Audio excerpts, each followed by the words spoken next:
Na billarda hai unha fase inicial que é unha fase de grupos, vale? Entón, de cada grupo hai 3 mellores puntuacións ou 4, dependendo do número de grupos, que pasan a unha fase de cruces, vale? Na fase de cruces ti enfrontaste con outros rivais e tes que entrar antes que eles no varal, vale?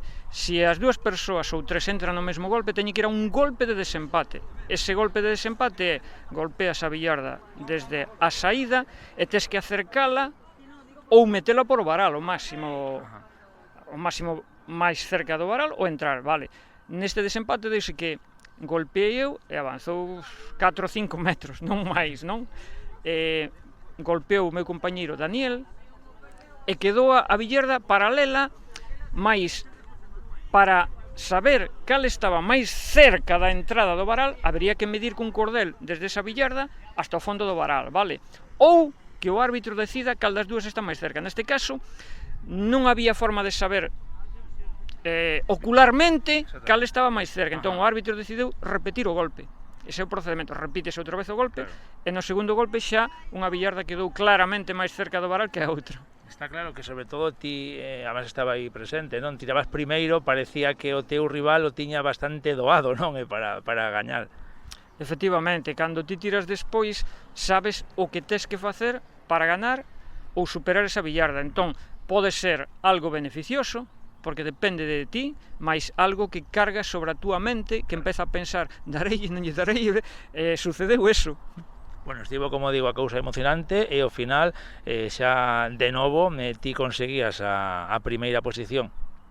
Si, despois, esa foi a fase de semifinales, pasamos á final, onde xogan 6 xogadores, neste caso, e aí tamén quen entre antes ganou. Entón, nesa xa eu entrei 2 golpes, os meus compañeros entraron en 3, algún non entrou, e entón aí decides o podio final.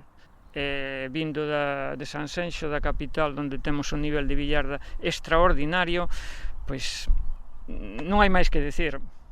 Que adestren os do norte, por favor. Bueno, chegará o día, non? En que tamén cambie, ou pensas que ti poderás seguir aí ao máis alto nivel moitos anos máis? Pensamos que xa debo de pasar dos 30 anos, entón débenme quedar anos bons de deporte como moito xa outros 30 máis.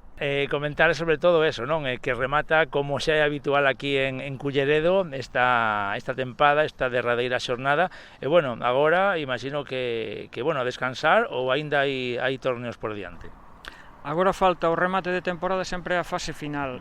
Unha vez que acaban a liga regular, clasifícanse unha serie de persoas, unha serie de equipos, femenino, infantil, e xogas a fase final. Este ano vai ser na parroquia de Santeles, a Estrada, e o próximo sábado, día 30 de maio, e aí proclámanse os campeóns da Liga Galega de Billarda. Este foi, hoxe proclamouse o campeón da Liga Galega de Billarda Noroeste, onte foi Liga Galega de Billarda Rías Baixas, e o sábado únense as dúas conferencias e aí vai sair o campeón 2026. E despois temos un evento en xuño que é a Copa Galicia de Billarda e o campeonato de seleccións, que é o 20 de xuño este ano, que vai ser nas Rías Baixas, e ese sería o último evento deportivo, sí.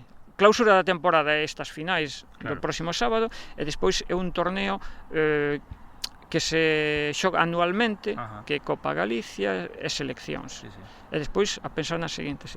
Bueno, pois nada, enhoraboa por esta estupenda campaña, de novo para ti persoalmente, para o teu equipo, e moita sorte no seguinte. Nada, gracias, por favor, practicade a billarda, que está recomendada para ter unha boa saúde. Que así o fagan. Moitísimas gracias. Gracias.